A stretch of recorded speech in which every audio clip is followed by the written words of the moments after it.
শুভেন্দু অধিকারী বলছেন কোনো নাস্তিকতা চলবে না, কোনো ধর্মনিরপেক্ষতা চলবে না, হিন্দুস্তানে শুধুমাত্র হিন্দুরা রাজত্ব করবে। অথচ এই সংবিধানের কথা বারে বারে উঠে এলো। কি বলা হচ্ছে সংবিধানের প্রস্তাবনায়?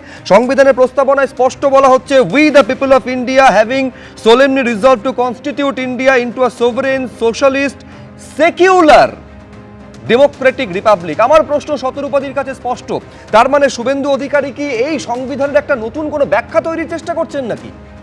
শুভ্র, তুমি যে কথাটাতে থেমে গেলে, এমফাসিস দিলে সেকুলারিজম মানে এই নয় যে অ্যাপিসমেন্ট। সেকুলারিজম মানে কোনো অফিসিয়াল রিলিজন থাকবে না এবং সবার সঙ্গে সবাই নিজস্ব ধর্ম মেনে চলবে। আমাদের মাননীয় প্রধানমন্ত্রীর বেসিক ফিলসফি হচ্ছে তাই, বিজেপির বেসিক ফিলসফি হচ্ছে তাই, সবকা সাথ সবকা বিকাশ। আমাদের মাননীয় রাজ্য সভাপতি পর্যন্ত বারবার বলেছেন যে আমরা সকলকে নিয়ে চলবো এবং যে হিন্দু ধর্মের কথা আজকে বলা হচ্ছে, হিন্দু ধর্মও শেখায় যে সবার সঙ্গে অ্যাডজাস্ট করে সবাই মিলে চলা। কিন্তু যে রাজ্যে শুভ্র, যে রাজ্যে এখানে থ্রেটেন করা হয় যে যেহেতু মুসলমানরা 70% 30% হিন্দুদের ভাগীরথীতে কেটে ভাসিয়ে দেবে, সেই রাজ্যে এই ধরনের মন্তব্য মাঝে মাঝে করতে হয়। এই সবার মধ্যে নাস্তিকরাও পড়ে, ধর্মনিরপেক্ষরাও পড়ে। না না, আমি বারবার বলছি, যেখানে এই ধরনের রাজনীতিতে, যেখানে এই ধরনের মন্তব্যতে কোনো রিয়াকশন হয় না শাসকের থেকে, তখন এই ধরনের মন্তব্য করতে মাঝে মাঝে হয়।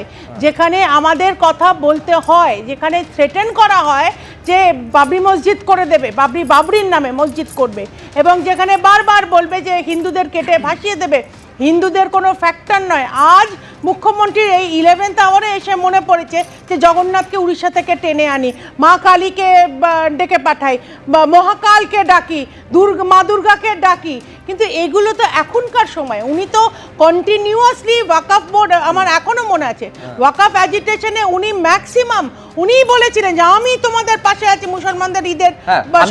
তার মানে তৃণমূল যদি একটা অ্যাপিসমেন্ট করে থাকে, কাউন্টার অ্যাপিসমেন্ট বিজেপি করবে, এইটা বলতে চাইছেন?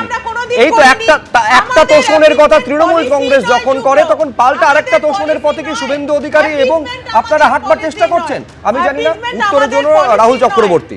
দেখো, একটা কথা বলি শুভ্র। প্রথম কথা হচ্ছে, দেখো এই ভারতবর্ষের চারিত্রিক বৈশিষ্ট্য যেটা, সেটা বহু হাজার বছর ধরে আমরা সবাইকে নিয়ে চলার মতো জায়গায় আছি। ভারতবর্ষের কথা সারা পৃথিবী জানে। আজকে যেটা ভারতীয় জনতা পার্টি করতে চেয়েছে প্রথম থেকেই, বা আরএসএস ভারতবর্ষের চরিত্র বদল করতে চেয়েছে। তুমি দেখবে, আমি বলে নিশ্চয়ই তুমি পরে নিশ্চয়ই বলে প্রসাদ। পরবর্তীকালে দেখো, এই যে তুমি কথা বললে না হিন্দুদের কেটে ভাসিয়ে দেবে, তীব্র প্রতিবাদ করেছি আমরা, তীব্র। আজকে দাঁড়িয়ে বিরোধী দলনেতা যখন বলে বিধানসভায় বাইরে দাঁড়িয়ে যে মুসলমান বিধায়কদের ধরে ওখানে তুলে চ্যাংদোলা করে বাইরে ছুঁড়ে ফেলে দেবো, তখন একটা কথা বলি। সুতরাং যখন চ্যাংদোলা করে সেই সংখ্যালঘু বিধায়কদের তুলে ফেলে দেওয়ার হুমকি দেওয়া হয়, তখন সেটা কে বলে?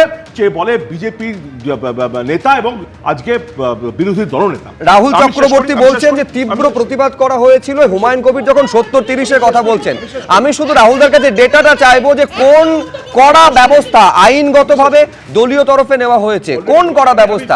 দাঁড়ান, তারপরে হুমায়ুন কবির তারপরেও দলের সদর্পে থেকে গেছেন তৃণমূল বিধায়ক হয়ে।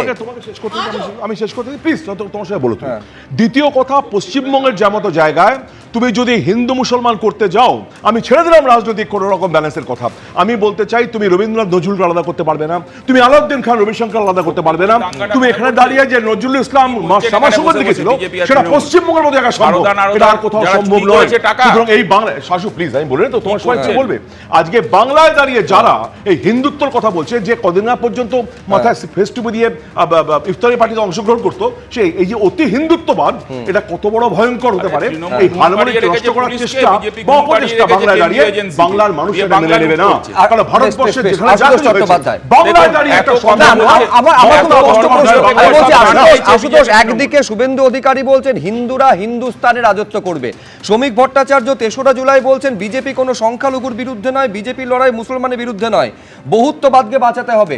স্বয়ং প্রধানমন্ত্রী সবকা সাথ সবকা বিকাশ সবকা বিশ্বাসের কথা বলছেন। আমি বলছি দুটো তো হতে পারে না, মানে একটা মুখ আর একটা মুখোশ। কোনটা মুখ? না দেখো, দুটোই মুখোশ, মুখ একটাও নেই। তার কারণ হচ্ছে এই বিজেপি তৃণমূল, এটা জেনে রাখো সবাই, যে এসআইআরে মালদায় কত নাম বাদ দিয়েছে? 8 লাখ।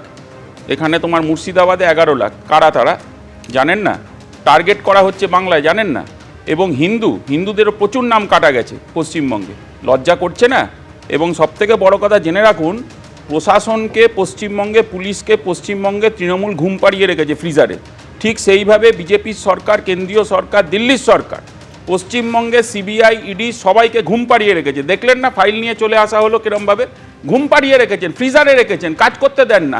অভয়ার বিচার হয়েছে, বিক্রি করেছেন এই বিজেপি তৃণমূল ভাগাভাগি করে। সারদা নারদার যারা চোর, যারা টাকা চুরি করেছে, বাংলার মানুষের টাকা লুটেছে, তারা কোথায়? রাস্তায় ঘুরে বেড়াচ্ছে তো সিকিউরিটি নিয়ে, দেখতে পাচ্ছেন না? আপনারা দেখতে পাচ্ছেন না যে প্রত্যেক দিন নতুন নতুন তথ্য তৈরি হচ্ছে, কয়লা, গরু, একের পর এক যে চুরি হলো পশ্চিমবঙ্গে। কোথায়? আমরা সাধু, আমরা রাহুল গান্ধীর দল সাধু। আমরা বাংলাকে বাঁচানোর জন্য লড়ছি, বাঁচানোর জন্য লড়ছি, আমরা রাস্তায় নেমে লড়ছি। এখানে ন্যারেটিভ তৈরি করছে, দ্রুত সদরূপাধি ন্যারেটিভ তৈরি করছে। বলছি যে শাস্তি হয়েছে। মুর্শিদাবাদের মতন ঘটনা ঘটে, যেখানে একেবারে দেখিয়ে দেখিয়ে হিন্দুদের বাড়িঘর হুমায়ুন কবিরকে কোলে রেখে দিয়েছিল তৃণমূল। আরে দাঁড়াও আশুতোষ, যেখানে হিন্দুদের বাড়িঘর দেখিয়ে দেখিয়ে জ্বালানো হয়, যেখানে হিন্দুদের মানে একদম কোপানো হয়, ছোট ছেলে ছাতে দাঁড়িয়ে দেখেছে তার বাবাকে তার ঠাকুরদাকে কোপানো হয়েছে। তার মানে কোথাও এটা আপনারা ভরসা রাখছেন যে বিভাজনে আপনাদের ভোটে ডিভিডেন্ড আসবে, তাই তো? একটা দল তো বলবে, এখানে বসে হারুন নষ্ট হচ্ছে। আমরা তো বলবো, নিশ্চয়ই বলবো, যেখানে সংবিধান মানে না, সংবিধান মানে যেখানে সেকুলারিজমের নামে হিন্দুদের অত্যাচার করা হয়, সেখানে তো হিন্দুদের কথা কাউকে স্বামীজি ঠাকুর রামকৃষ্ণর বই পড়ুন। দোলের দিন একেবারে স্পষ্ট শুভেন্দু অধিকারী মুখ্যমন্ত্রীর কেন্দ্রে দাঁড়িয়ে বলছেন যে হিন্দুস্তানে শুধুমাত্র হিন্দুরা রাজত্ব করবে। আর ঠিক তখনই মমতা বন্দ্যোপাধ্যায় এক্স স্যান্ডেলে লিখছেন ধর্মনিরপেক্ষতার কথা, তার হয়ে সওয়াল পর্যন্ত করছেন। দেখুন, ওসব ধর্মনিরপেক্ষতা চলবে না। কেউ যদি নাস্তিক হয় তাহলে তাকেও সংবিধান সেই অধিকার দেয়, কারণ এটা ভারতবর্ষ। দোল উৎসবেও বাদ গেল না ধর্ম নিয়ে রাজনৈতিক আকচি। এদিন শ্রী চৈতন্যদেবের জন্মতিথি উপলক্ষে শুভেচ্ছা জানিয়ে সোশ্যাল মিডিয়ায় পোস্ট করে মুখ্যমন্ত্রী লেখেন, আজকের এই বিশেষ দিনে আমাদের শপথ নিতে হবে যে শ্রী চৈতন্যদেবের বাংলার ধর্ম নিরপেক্ষতার, সহিষ্ণুতার গায়ে আমরা দাগ লাগতে দেব না। আর এদিনই মমতা বন্দ্যোপাধ্যায়ের নির্বাচনী এলাকা ভবানীপুরে দাঁড়িয়ে পাল্টা হুঙ্কার ছাড়লেন শুভেন্দু অধিকারী। নাস্তিকতা আর সেকুলারিজমকে নিপাত দিতে হবে।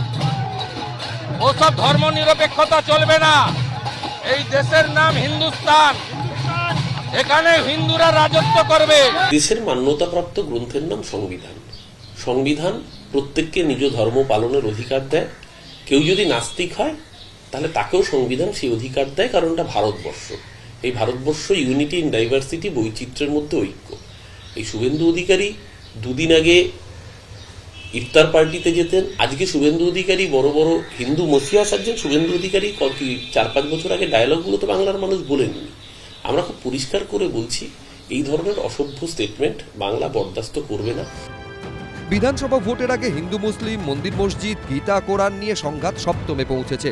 মমতা বন্দ্যোপাধ্যায় যখন দুর্গাঙ্গন থেকে মহাকাল মন্দির তৈরির ঘোষণা করেছেন, তখন তৃণমূল থেকে সাসপেন্ডেড বিধায়ক হুমায়ুন কবির মুর্শিদাবাদের বাবরি মসজিদ তৈরি করেছেন। বিজেপি নেতারা আবার রাম মন্দিরের শিলাপুজো করেছে, লক্ষ্যকণ্ঠে গীতা পাঠে অংশ নিচ্ছে। আর এ নিয়েই চড়ছে রাজনীতির পারদ। সবার ভালো হোক, সবার উন্নয়ন হোক, ধর্মে ধর্মে, বর্ণে বর্ণে এই রাজনীতি, বিভাজনের রাজনীতি আমি চাই না। কিছু রাজনৈতিক দল, বিজেপি, সিপিএম, এরা হঠাৎ ভোট এলে ধর্ম নিয়ে জেগে ওঠে।